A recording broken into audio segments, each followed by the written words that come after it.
BNP বাংলাদেশের সবচেয়ে বড় দল, জনপ্রিয় দল। বিএনপির সাথে জড়িয়ে রয়েছে বাংলাদেশের অপামর জনসাধারণের আবেগ, আকাঙ্ক্ষা এবং অনুভূতি। গণমানুষের দল, তৃণমূলের ক্ষমতায়নের দল, বাংলাদেশের স্বাধীনতা, সার্বভৌমত্ব এবং জাতীয়তাবাদের ধারক এই রাজনৈতিক দলটির প্রতি জনগণের যে অসাধারণ ভালোবাসা রয়েছে তারই বহিঃপ্রকাশ এই নির্বাচন, যেখানে আমরা দেখেছি অপ্রতিরোধ নিরঙ্কুশ বিজয়।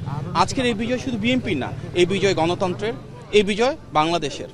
আমরা বিশ্বাস করি জনগণের যে আস্থা, সমর্থন এবং ভালোবাসা আমাদের নেতা জনাব তারেক রহমান পেয়েছেন, ইনশাল্লাহ ভবিষ্যতে একজন প্রধানমন্ত্রী হিসেবে তিনি এই বাংলাদেশের প্রতিটি মানুষের অধিকার এবং স্বাধীনতা নিশ্চিত করবেন। অবশ্যই নিশ্চিত করবেন রাষ্ট্রীয় মালিকানা, এবং আগামীর বিএনপি সরকার জনগণের সেই প্রত্যাশা প্রতিপালনের মাধ্যমে জবাবদিহিমূলক, স্বচ্ছ এবং জনবান্ধব সরকার ইনশাল্লাহ নিশ্চিত করবে।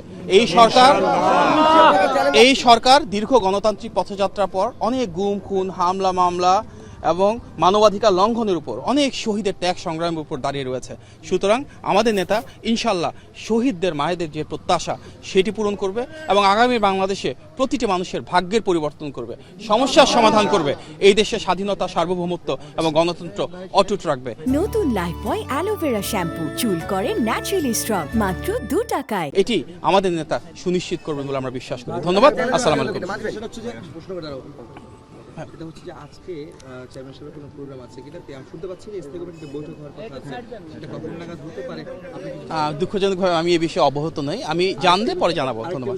সেটা হচ্ছে যে সরকার গঠনের যে প্রক্রিয়া, শপথ গ্রহণ অনুষ্ঠান, সেই বিষয় নিয়ে কোনো সরকারের তরফ থেকে বা এখন পর্যন্ত কোনো ক্লিয়ারেন্স বা কোনো সময়সূচি? আমি ব্যক্তিগতভাবে এই প্রক্রিয়ার সাথে একেবারেই সম্পৃক্ত না। আমি অবহিত আমি অবহিত হইনি। যদি আমি অবহিত হই আমি আপনাকে জানাবো।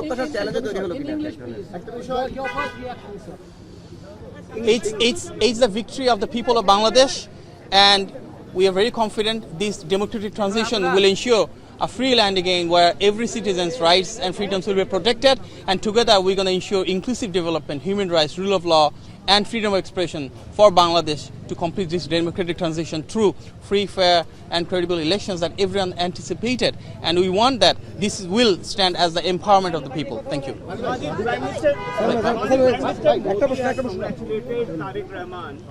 What is your response?